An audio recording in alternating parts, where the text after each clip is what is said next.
வணக்கம். நம்ம கேலண்டர்ல இருக்கிற ஒரு சாதாரண நாள் கணித உலகத்தோட ஒரு பெரிய மர்மத்தை மறைச்சு வச்சிருந்தா எப்படி இருக்கும்? இன்னைக்கு நாம அப்படி ஒரு விசித்திரமான புதிரை தான் அலச போறோம்.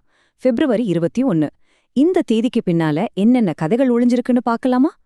இப்போ இந்த முகங்களை எல்லாம் பாருங்களேன். ஒவ்வொருத்தரும் ஒவ்வொரு காலகட்டத்தை சேர்ந்தவங்க, வேற வேற நாட்டை சேர்ந்தவங்க. ஆனா இவங்க எல்லாருக்கும் மத்தியில ஒரு பொதுவான, ரொம்பவே ஆச்சரியமான ஒரு தொடர்பு இருக்கு. அது என்னவா இருக்கும்னு நீங்க நினைக்கிறீங்க? அதுக்கான பதில் ரொம்பவே ஆச்சரியமானது. இவங்க எல்லாரையும் இணைக்கிற அந்த ஒரு விஷயம் பிப்ரவரி 21ங்கிற ஒரே ஒரு தேதி. விசித்திரமா இருக்குல்ல? இது எப்படி சாத்தியம்? சும்மா தற்செயலா நடந்ததா? இல்ல இதுக்கு பின்னாடி வேற ஏதாவது காரணம் இருக்கா? வாங்க இந்த மர்மத்துக்குள்ள கொஞ்சம் ஆழமா போய் பாப்போம். சரி, இந்த மர்மம் முடிச்ச நாம எப்படி அழிக்க போறோம்? முதல்ல இந்த தேதி ஏன் இவ்ளோ முக்கியம்னு பார்க்கலாம். அப்புறம் அப்படியே டைம் டிராவல் பண்ணி சில முன்னோடிகளை பத்தி தெரிஞ்சுக்கலாம். அதைத் தொடர்ந்து நவீன கால மேதைகளோட மனசை தொடர சில கதைகளை கேட்கலாம். கடைசியா இது எல்லாமே வெறும் தற்செயல் நிகழ்வா அப்படிங்கிற ஒரு பெரிய கேள்வியோட முடிப்போம். முதல் பகுதிக்குள்ள போலாம். ஒரு வித்தியாசமான கணித தேதி.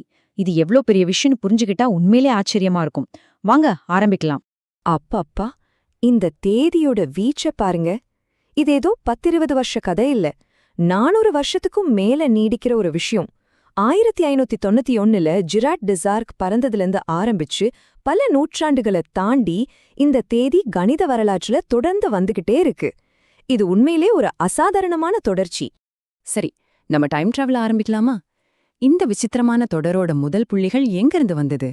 வாங்க, பல நூற்றாண்டுகளுக்கு முன்னாடி இருந்த முன்னோடிகளை பத்தி பாப்போம். நம்ம லிஸ்ட்ல முதல் ஆள் ஜிராட் டெசார்க்.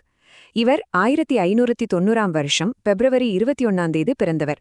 இவர் வெறும் கணித மேதை மட்டுமில்லைங்க. இன்னைக்கு நாம பார்க்குற 3D கிராஃபிக்ஸ், ஆர்ட் இதுக்கெல்லாம் அடிப்படையான ப்ரொஜெக்டிவ் ஜியோமெட்ரிங்கிற ஒரு விஷயத்தையே உருவாக்குனவர் இவர்தான்.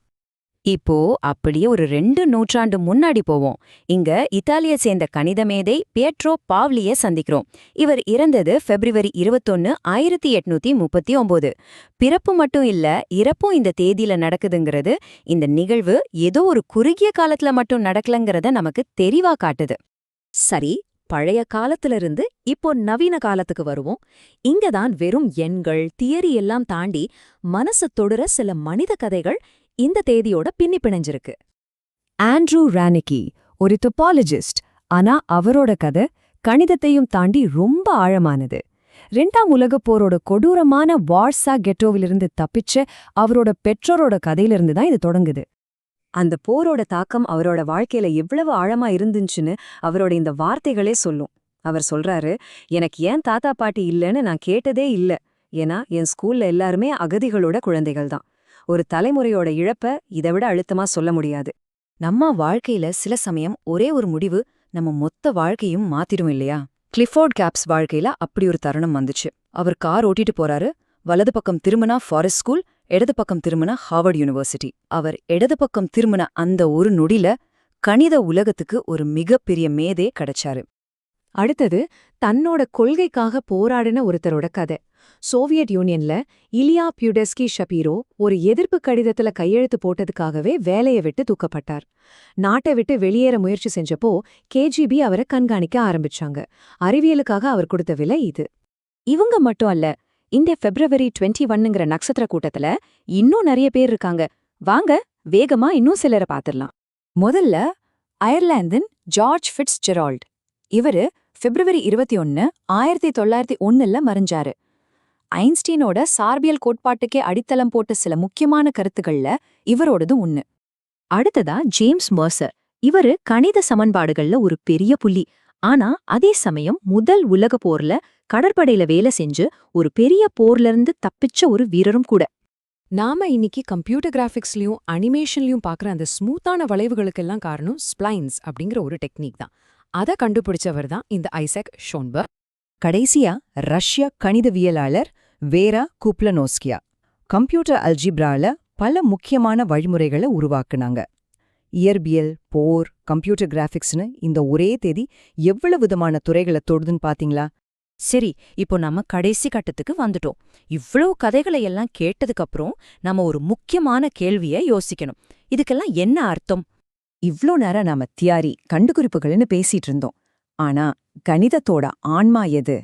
நம்ம கடைசி நபர் Frances Evelyn Cave Browne Cave ஒரு கல்வியாளர்.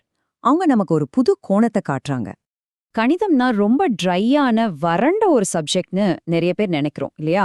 ஆனா 100 வருஷத்துக்கு முன்னாடியே 1922லே எவலின் என்ன சொல்லிருக்காங்கன்னு கேளுங்க. கணிதத்துக்கு கற்பனை ரொம்ப அவசியம். பெரிய கணித மேதைகளோட படைப்புகள் எல்லாமே அவங்களோட படைப்பு திறனுக்கும் கற்பனைக்கும் மிகச் சிறந்த உதாரணங்கள். அப்போ மறுபடியும் அதே கேள்விக்கு வருவோம். பிப்ரவரி 21 இது வெறும் தற்செயல் நிகழ்வா, இல்ல இது மாதிரி எத்தனையோ கதைகள், மனுஷங்களோட போராட்டங்கள், அவங்களோட கற்பனை திறன் எல்லாத்தையும் இணைக்கிற புள்ளிகள், நம்ம கவனிக்காம விட்ட இணைப்புகள் இந்த வரலாற்றுல ஒளிஞ்சிருக்கா?